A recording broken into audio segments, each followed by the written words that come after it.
آیشه لطفاً قسم نکو، سرم قهر نشو.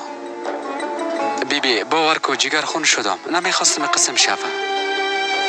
چیزی که میشد شد. جگر خونی فایده نداره. چطور از خاطر توی خانه را هلاکت. خاله باشه، برش قصای خوب بگویه، باز مریض زود خوب میشه، ای خود طبیعی است. فکر کنم سیروم خلاص بشه، من میرم پرستار خبر بدم.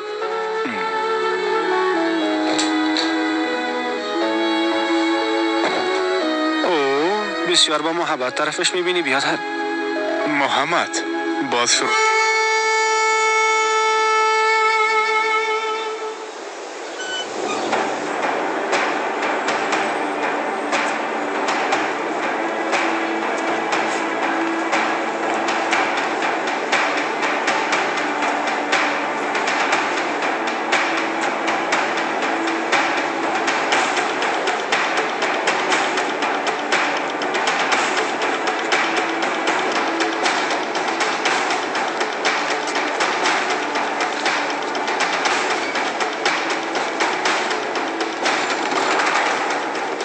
گوش کده باشی که مواخت نکنی. چی میخوایی؟ را برو. تو چی میکنی؟ را برو.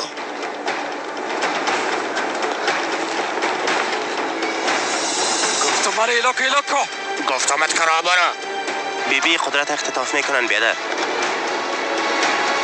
صبر کو احمد.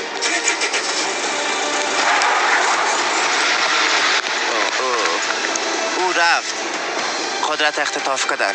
زنگ بزن، به خانواده‌اش زنگ بزن.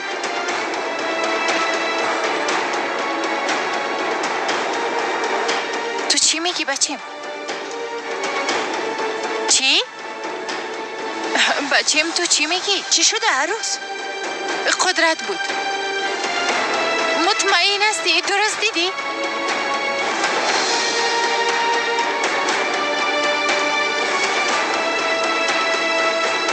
تا چیزی شده زحل.